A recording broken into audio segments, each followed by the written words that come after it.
Hello, मेरा नाम है ब्रजेश और आज की इस वीडियो में मैं आपको बताऊंगा कैसे आपको स्टेट बैंक ऑफ इंडिया का केवाईसी अपडेट का फॉर्म भरना है। देखिए, कुछ इस तरह का फॉर्म होता है। 8 स्टेप्स पर आपको अपनी जानकारी देनी हुई होती है।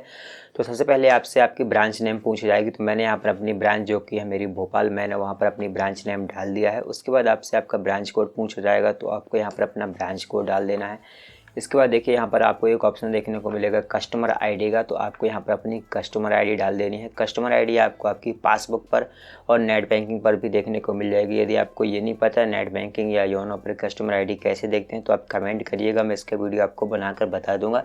लेकिन आपको आपकी पासबुक पर कस्टमर आईडी जरूर देखने को मिल जाएगी। और देखिए, यहाँ पर आपको फर्स्ट जो स्टेप्स इनका पर्सनल डिटेल्स, यहाँ पर आपको अपनी पर्सनल डिटेल्स डालनी होगी। देखिए, सबसे पहले आपको यहाँ पर अपना नाम डालना होगा। तो मैंने यहाँ पर अपना नाम डाला हुआ है, ब्रजेश सिंगरौल। उसके बाद आपको यहाँ पर अपनी डेट ऑफ बर्थ डालनी होगी, जो भी आपकी डेट ऑफ बर्थ है। इसके बाद आपको यहाँ पर अपना जेंडर, जो भी आपका जेंडर है, मेल फीमेल, तो मैंने यहाँ पर मेल कर दिया है। और अभी वर्तमान में जो आपके मैरिटल स्टेटस है, मैरिड या अनमैरिड, आप जो भी वहाँ पर टिक कर दीजिएगा। मैं अनमैरिड हूँ तो मैंने अनमैरिड पर टिक कर दिया है। इसके बाद आपको यहाँ पर अपना नेम ऑफ फादर या मदर, माताजी या पिताजी का नाम डालना होगा। तो आप यहाँ पर अपने पिताजी या माताजी का नाम डाल सकते हैं। देखिए, यहाँ पर आपसे पूछा जा रहा है कि आपके ऊपर डिपेंडेंट्स कितने हैं। तो आप यहाँ पर अपनी जो भी आपके पास है वो आप कर दीजिएगा 0 या 1, जो भी आप पर निर्भर है। और आप पढ़ाई किए हुए हैं यस नो, तो आपको यस नो जो भी आपको क्लिक कर देना है। यदि आप माइनर है तो आपको यहाँ पर अपने गार्जियन की डिटेल डालनी पड़ेगी और उनका आपसे क्या रिलेशन है। इसके बाद यहाँ पर आपसे आपकी नेशनलिटी पूछी जा रही है, आप कौन से देश के नागरिक हैं। तो आपको यहाँ पर इन इंडियन और यहाँ पर इंडिया लिख देना है। इसके बाद आपसे आपका व्यवसाय पूछा जा रहा है, ऑक्यूपेशन टाइप। तो आपका जो भी है, यदि आप गवर्नमेंट एम्प्लॉय हैं, प्राइवेट सेक्टर, पब्लिक सेक्टर, तो मैंने यहाँ पर प्राइवेट सेक्टर पर टिक कर दिया है। इसके बाद आपसे आपकी मंथली इनकम पूछी जाएगी, जो भी आपकी मंथली इनकम है आप यहाँ पर डाल दीजिएगा। इसके बाद आपका सोर्स ऑफ इनकम क्या है, यानी आप पैसे कैसे अर्न करते हैं, सैलरी से, बिजनेस इनकम से या एग्रीकल्चर से, तो मैंने यहाँ पर बिजनेस इनकम डाल दिया है। इसके बाद आपसे आपका रिलीजन पूछा जाएगा, जो भी आपका रिलीजन है, हिंदू, मुस्लिम, क्रिश्चियन, सिख, तो आपको यहाँ पर जो भी है आपका क्लिक कर देना है। मैंने यहाँ पर हिंदू पर टिक कर दिया है। उसके बाद आपसे आपकी कैटेगरी पूछी जाएगी, जनरल, ओबीसी, एससी, एसटी, जिसमें भी आप आते हैं वो आप टिक कर दीजिएगा। साथ ही आपसे यहाँ पर पूछा जा रहा है आप विकलांग तो नहीं है, तो आपको यस नो पर क्लिक कर देना है। और आपने पढ़ाई कहाँ तक की हुई है ये आपको यहाँ पर बताना होगा, below SSC, SSC, higher secondary, graduate, post graduate, तो आपने जो भी पढ़ाई की हुई है आप यहाँ पर बता दीजिएगा इनको। इसके बाद आपसे पूछा जाएगा आपका प्लेस ऑफ बर्थ। तो मेरा प्लेस ऑफ बर्थ है भोपाल, तो मैंने यहाँ पर भोपाल पर लिख दिया है।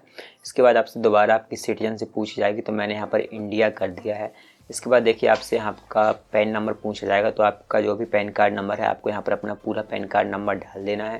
अब देखिए, दूसरे स्टेप्स पर आपकी कॉन्टैक्ट डिटेल्स पूछी जा रही है। इससे पहले आपका मोबाइल नंबर और ईमेल आईडी, तो आपको यहाँ पर अपना मोबाइल नंबर और ईमेल आईडी ये सारी डिटेल्स भर देना है। अब मैं आपको दिखा देता हूँ फॉर्म बैक साइड पर आपको कैसे भरना है।